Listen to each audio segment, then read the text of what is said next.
بھائی یہ تو یہ مسئلہ، بھائی یہ تو یہ مسئلہ، لیور صحیح کام نہیں کر رہا. ایک دن اطلاع آتی ہے کہ جی آج ابا کا انتقال ہو. تو بھائی جیسے آپ کے میرے ابا کا ہوا، ہم بھی تو کسی کے ابا بنتے ہیں نا.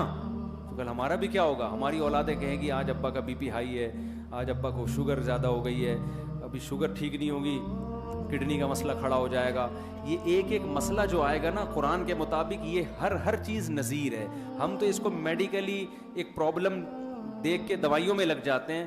اصل میں تو اللہ بتا رہا ہے کہ پشاور اسٹیشن قریب ہے، بس پشاور اب آنے ہی والا ہے، اس کے بعد ٹرین آگے نہیں جائے گی. ایسا نہیں ہوگا. ایک آدمی جا رہا تھا نا پشاور، یا پشاور سے کراچی آ رہا تھا، تو ٹرین کراچی پہ رکی، دھلائی ہوئی، یہ برتھ پہ سوتا رہ گیا بیچارہ. اب دھلائی ہوئی ٹرین کی واپس پشاور جا رہی ہے. اب کیا ہوا ہے کہ جی نیچے والے آدمی سے اس نے پوچھا کہ یہ سمجھا کہ ابھی تک یہ تو سو رہا تھا نا، یہ سمجھا کراچی آ رہی ہے. تو آنکھ جب اس کی کھلی ہے، ٹرین دھل دھلا کے نئی سواریاں بیٹھی اور واپس پشاور جا رہی ہے ٹرین. اس نے نیچے والے سے پوچھا کہاں جا رہے ہو؟ اس نے کہا پشاور. کہتے خدا کا قدرت، سائنس کی ترقی، ایک ہی ٹرین ہے، اوپر برتھ کراچی جا رہی ہے، نیچے والی سیٹ پشاور جا رہی ہے. حیرت کی بات ہے، سائنس نے اتنا ترقی کر لیا ہے کہ ایک ہی ٹرین ہے، برتھ کہاں جا رہی ہے؟ کراچی، اور نیچے والی سیٹ پشاور جا رہی ہے. تو ایسے ایسے نیک لوگ بھی ہمارے ہاں الحمدللہ ہیں. خیر لطیفہ ہے. تو وہاں تو ایسا ہو سکتا ہے کہ آپ کی آنکھ لگ جائے اور ٹرین دھل دھلا کے واپس پشاور جائے، اور آپ کہیں نیچے والی سیٹ کراچی اور اوپر والی برتھ کراچی، نیچے پشاور. لیکن جب ہماری منزل آئے گی نا موت کی، پھر ایسا نہیں ہوگا کہ ہم سوتے رہ جائیں. فرشتہ آیا، اس نے دیکھا بندہ سو رہا ہے، ابھی اس کو مت چھیڑو، مس کر گیا وہ. صحیح ہے نا؟ ٹھیک ہے نا؟ قرآن کہتا ہے لا یستأخرون ساعتا ولا یستقدمون، ایک سیکنڈ بھی آگے پیچھے نہیں ہوگی. تو میرا جو اصل ٹاپک تھا وہ تو رہ ہی گیا. کوئی بات نہیں، ہم نے ٹاپک کو لے کے کیا کرنا ہے؟ مقصد تو یہ کہ ہم برائی سے بچ جائیں اور ہمیں اپنی منزل کی فکر ہو. تو یہ کام ہے جس کے لیے اللہ نے ہمیں بھیجا ہے. لیبلوکم ایکم احسن عملا. اللہ دیکھنا چاہتا ہے اچھا کون کرتا ہے اور برا کون کرتا ہے. اچھوں کو جنت دے گا اور بروں کے لیے اللہ نے برا انجام رکھا ہے. سمجھ میں آ رہی ہے بات؟ اسی ہدف کو سامنے رکھ کے زندگی گزارو.